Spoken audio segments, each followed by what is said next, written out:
Good evening. For the toy adaptation activity, I chose this colored wooden puzzle by Simplex. It's available at Aladdin.com website.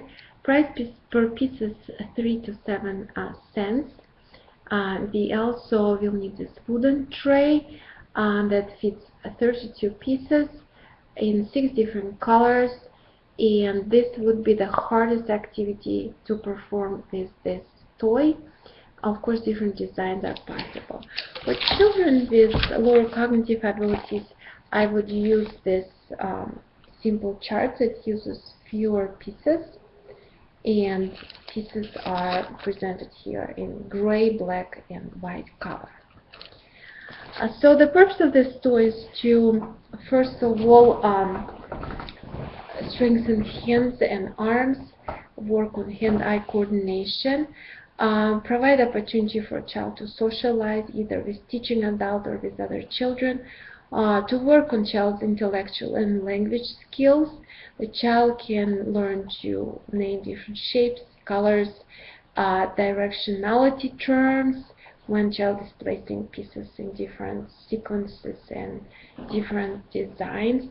Tactile senses can be worked on because child is handling different geometric shapes, and of course using different designs the child can practice creativity. It's very important for this game, and we can also work through this game on praxis skills, ideation, planning, execution, and feedback loop. Several visual perceptual skills are very important for us working with this game. This is attention, visual memory, visual discrimination of forms and colors. The child can work on visualization, holding this visual image in its mental space. The child can also work on visual closure, on visual figure ground, object constancy, and or form constancy and spatial orientation. The therapist can help the child to be more successful through providing several approaches. One is learning different strategies of playing with this toy, like grouping shapes or colors, and providing algorithm in directionality and order of solving the task, and also recognizing concrete features of spatially arranged patterns. The second approach to help the child play this game is compensatory. It demonstrates different grading strategies to accommodate different cognitive abilities.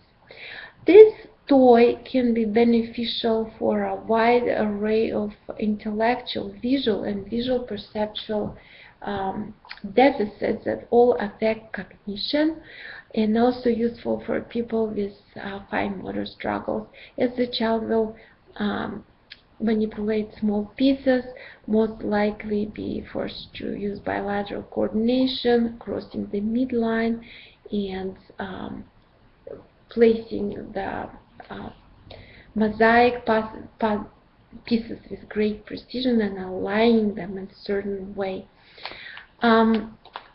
That being said, I actually use a specific child in mind, and this child is a 5th grader diagnosed with ADHD, and he functions on the 6 years old child level. He really enjoyed in the past playing problem-solving games.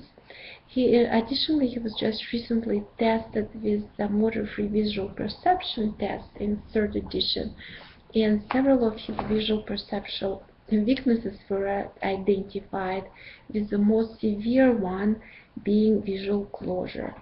So to accommodate this weakness, I decided to create several additional templates using the ideas on the ones provided here, and I created them in a 1-to-1 scale, using the actual puzzle pieces to trace them on the paper. So I needed paper, I needed some glue and additional paper to extend the paper as needed, like for this person's template.